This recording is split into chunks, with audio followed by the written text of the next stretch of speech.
So if a highly complex critical system is failing, just because, its battery is dying, your first instinct is naturally to just plug it in. Right, yeah, you find a charger. Exactly. But what if the battery in question is actually a human egg cell? Because, you obviously can't just plug an oocyte into a wall outlet. No, you definitely cannot do that. Right. So instead, we're seeing these clinical protocols where fertility specialists are intervening by basically bathing these cells in invisible near-infrared light. Which sounds like science fiction, honestly. It really does. But today, we're doing a deep dive into clinical literature from the Berkley Center for Reproductive Wellness, and the focus is on this frankly fascinating intersection of light physics and human biology. It's a really incredible area of study. Yeah.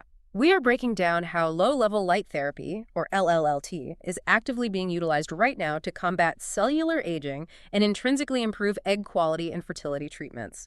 Yeah, and when we look at reproductive health, specifically the longevity and viability of the human egg, the medical paradigm has historically treated cellular aging as this fixed downward trajectory. Like a one-way street. Exactly. Yeah. The underlying assumption has long been that you simply have to, work around that metabolic decline. But the clinical literature we're analyzing today challenges that assumption entirely. Which is huge for anyone going through this. It is. It details the mechanical root of that energy depletion and, more importantly, how specific photon frequencies can actually intervene at the microscopic level to physically reverse it. Okay, let's unpack this. Because to actually grasp the physics of the light therapy, we first need to look at the mechanical problem it's trying to solve inside the oocyte. And the sheer scale of the energy requirement here is what really stands out to me. No, the scale is massive. Right, like an average cell, like a skin or maybe a muscle cell, might contain a few hundred to a couple thousand mitochondria, but the human egg cell, it contains up to 100,000. Yeah, up to 100,000.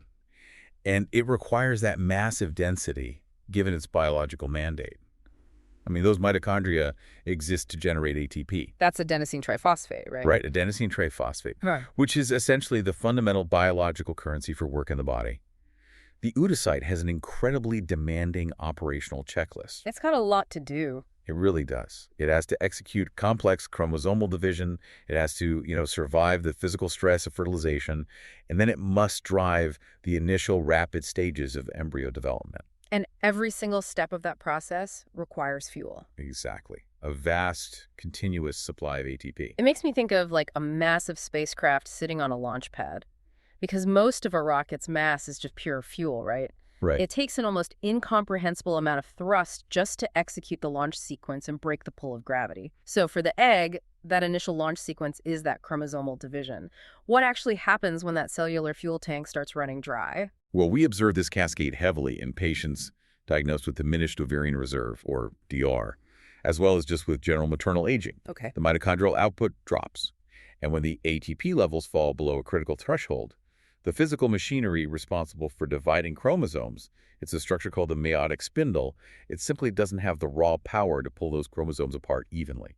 So like a physical sorting error occurs just because the motor driving the sorting mechanism stalls out mid-process? That is the direct mechanical consequence of the energy deficit, yes. And this leads to aneuploidy, which is an abnormal number of chromosomes in the resulting egg. And that's the main issue, right? It is. Aneuploidy is the primary driver of failed fertilization, poor embryo development, cellular fragmentation, and, unfortunately, miscarriage or implantation failure. Ultimately, egg quality is the single most important determinant of embryo quality. So a healthy egg means a much better chance at a healthy embryo. Exactly. A euploid embryo, meaning one with the correct chromosomal count, yields a drastically higher live birth rate. If we connect this to the bigger picture, it makes conventional IVF seem like an incredibly frustrating numbers game for someone dealing with DR, because high-dose ovarian stimulation is just designed to retrieve more eggs, right? Right, it's about volume. But it doesn't change the intrinsic energy capacity of the eggs that are actually retrieved. Exactly. Relying solely on conventional stimulation when the underlying pathology is energy depletion, it's like trying to pull more batteries out of a drawer when you already know the whole batch is dead. Oh, wow. Yeah. You get more volume, sure, but you haven't solved the energetic deficit at all. So how do we actually deliver power directly into the mitochondria of an incredibly delicate oocyte? The literature points to photobiomodulation, Yes, using low-level light therapy. specifically like red and near-infrared wavelengths. But I have to push back here for a second, because when we hear about medical lasers, we generally think of surgical tools. That's a very common reaction. Yeah, right, because lasers are used to cut, ablate, and generate just immense heat.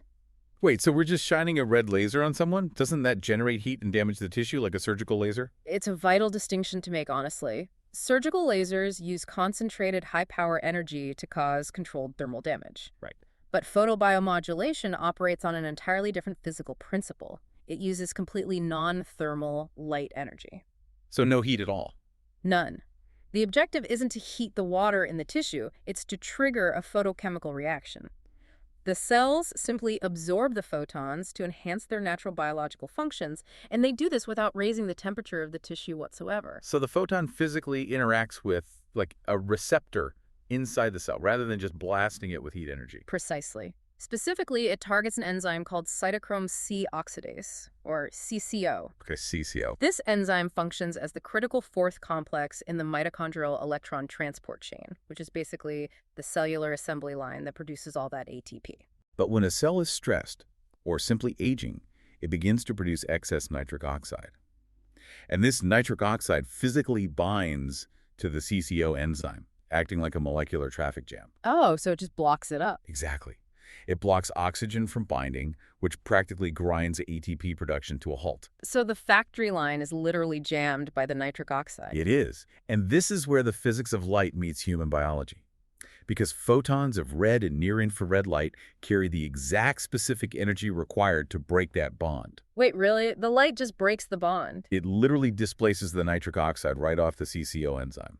Once that blockade is cleared, oxygen rushes back in, the electron transport chain fires back up, and the cell immediately resumes generating ATP at a much higher capacity. That clarifies the mechanism so perfectly. It's not, magic healing light. It's a very specific photophysical key unlocking a jammed enzyme. Right. And clearing that jam also drastically reduces reactive oxygen species, or ROS. We can kind of think of reactive oxygen species like the toxic exhaust fumes from a running engine, right? That's a great way to put it. Yeah, because if the engine is misfiring or the exhaust pipe is blocked up, those fumes build up and cause oxidative stress, which then physically damages the DNA inside the egg. That exhaust analogy captures the pathology perfectly. By unjamming the enzyme, LLLT clears out that exhaust. It restores the redox balance of the cell. So it cleans up the environment.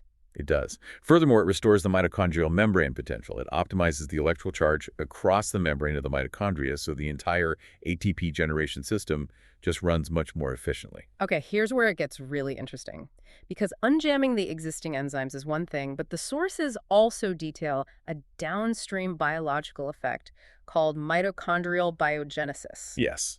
The creation of entirely new mitochondria. Right. The light is acting as a signaling mechanism, basically telling the cell to not just repair the old generators, but to construct completely new ones from scratch. Okay. And that permanently increases the total energetic capacity of the oocyte. It increases the total available power grid of the cell. And, this isn't just theoretical biochemistry occurring in a petri dish somewhere. Right, this is happening in clinics. Yes. The clinical application is where we see the actual translation, particularly for women diagnosed with diminished ovarian reserve. And just to clarify for you listening, these are patients who usually present with a low antral follicle count, meaning fewer eggs are visible on an ultrasound. Right, and usually lower anti-Müllerian hormone levels too. Yeah, low AMH. So they face this dual hurdle of having fewer chances per IVF cycle, and the eggs they do produce are often heavily impacted by that mitochondrial aging we just broke down. Which is exactly why LLLT serves as a highly targeted intervention for quality over quantity. We can't create new eggs, but we can optimize the remaining ones. Makes sense. In fact, we're looking at the landmark Norwegian study from 2019, published by Bjørndal and colleagues. They took this exact photochemical theory and applied it clinically. And how did they actually do it? They administered LLLT to the abdominal area, directly targeting the ovarian region and also the neck to stimulate systemic blood flow. Let's dig into the parameters of that study really quickly, because they weren't just testing this on young optimal candidates to pad the success rates, right? Not at all. They deliberately focused on older women and patients historically classified as poor responders to conventional IVF. Wow.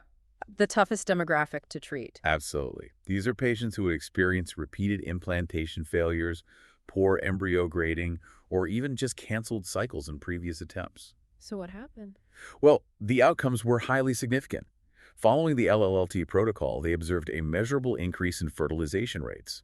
They saw a higher percentage of embryos reaching the blastocyst stage with higher morphological grading. That's incredible.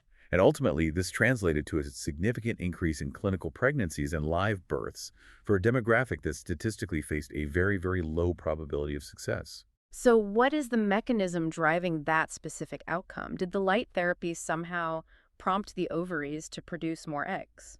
What's fascinating here is that the overall number of eggs retrieved didn't necessarily skyrocket. Okay. The intervention succeeded because it addressed the energetic quality of the retrieved eggs.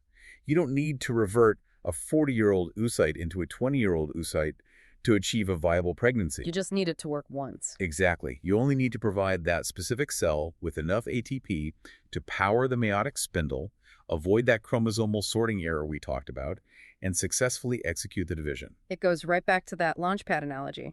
You don't need a brand new rocket. You just need enough high-grade fuel to get the payload into orbit without the engine stalling out halfway up. That's exactly it. And if you prevent that one critical mechanical error during division, you exponentially increase the odds of healthy live birth. The science demonstrates clear efficacy. But when we look at the actual clinical implementations, specifically through the protocols utilized at the Berkley Center for Reproductive Wellness, it becomes very evident that this therapy is not administered as just a standalone magic bullet solution. Right. Context really dictates the outcome here. The Berkley Center is located in Midtown East New York, founded by Mike Berkley. He's a licensed acupuncturist and a fellow of the American Board of Oriental Reproductive Medicine. Yes. And they have spent 25 years refining an integrative approach. Their whole methodology is built on the clinical reality that human biology is a system of interconnected systems. Right, because treating the egg in a vacuum ignores the surrounding environment completely. Yeah. I mean, if you utilize LLLT to stimulate mitochondrial biogenesis, but the patient suffers from severe systemic inflammation, or there is inadequate vascular blood flow reaching the ovaries, well, those new mitochondria won't receive the oxygen or nutrients they need to function. So it's all for nothing. Essentially, yes. The localized energy boost gets throttled by a bottleneck somewhere else in the system. Which totally explains the necessity of their comprehensive protocol. LLLT is the primary energetic driver, but they pair it with targeted acupuncture. Yes, acupuncture is a huge component. Because the literature indicates the acupuncture is utilized to vasodilate, to physically open up the blood vessels and mechanically increase that follicular blood flow to the ovaries. They also integrate customized Chinese herbal medicine as well. The pharmacological goal of those specific botanical formulations is generally to reduce systemic inflammation across the body. Okay. And to modulate the immune environment, just ensuring the body's immune system isn't actively interfering with the reproductive process. They also utilize a very specific stack of nutraceuticals, right? Things like CoQ10, NAD+, DHEA, and melatonin. Yes, heavily targeted supplementation. And looking at the biochemical roles of those compounds, they are directly synergistic with the light therapy. Like, NAD+ and CoQ10 are literal physical components of the mitochondrial electron transport chain we talked about earlier. They serve as the actual biochemical precursors required for the machinery to run. It's like prepping soil for a garden. The light therapy is the sun, but you still need the water, which is the acupuncture increasing the blood flow, and the fertilizer, which are the nutraceuticals like CoQ10. I love that analogy. Because if you have the sun, but dry soil and no nutrients, nothing is going to grow. The integrative approach ensures the entire environment is optimal. That is a highly accurate way to model their clinical philosophy, and they implement this protocol collaboratively alongside conventional reproductive endocrinologists. So they work with the standard IVF doctors. Exactly. A patient might be undergoing a standard IVF cycle to retrieve the eggs, but they're utilizing this integrative grid, the light, the acupuncture, the nutraceuticals, for months prior to the retrieval. Oh, so they are actively optimizing the biological environment long before conventional medicine extracts the cell. Yes, it provides a real mechanism of control for patients who have often just been told there's simply nothing they can do about diminished egg quality. So what does this all mean? We've covered the mechanics of 100,000 mitochondria, the precise photophysical displacement of nitric oxide by red light, and this comprehensive clinical approach operating in New York City. We've covered a lot of ground. We really have. But for you listening, whether you are analyzing clinical data for your own field or you just love learning about human biology, the core takeaway is this massive paradigm shift. Right. Cellular aging, especially in the incredibly high-stakes realm of reproductive health, is not a rigidly fixed, unalterable state. It's really not. It is a dynamic cellular environment that responds predictably to specific physical interventions. The narrative that your cellular reserve simply degrades over time and you are helpless against the biological clock that's actively being rewritten. Completely rewritten. By addressing the actual mechanical energy source of the cell, literally by clearing the blockages in the electron transport chain, we can fundamentally optimize the function and longevity of those cells. And this raises a really important kind of provocative question for you to consider long after we wrap up today. Oh, I like where this is going. Well, we've just analyzed how specific photon wavelengths can stimulate mitochondrial biogenesis Right. and literally unjam the cellular machinery of a dormant, aging oocyte. Right. We are talking about restoring the energetic capacity of a cell that was steadily winding down. So the thought is this: what other aging, energy-depleted cells in the human body might be capable of being recharged by photobiomodulation? Oh, wow. If we can reverse the cellular aging process in an egg well enough to literally help create new life, what does this mean for neurodegeneration in the brain or the aging of cardiac tissue in the heart? Because it's all mitochondria, right? Exactly.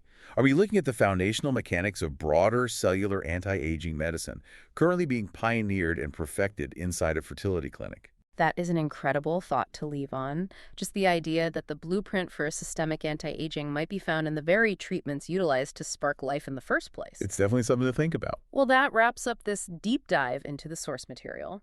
We hope you found this exploration of light, energy, and biology as illuminating as we did. Remember, no matter how complex the system seems, sometimes fixing a failing system starts by simply understanding how to recharge the battery. Catch you next time.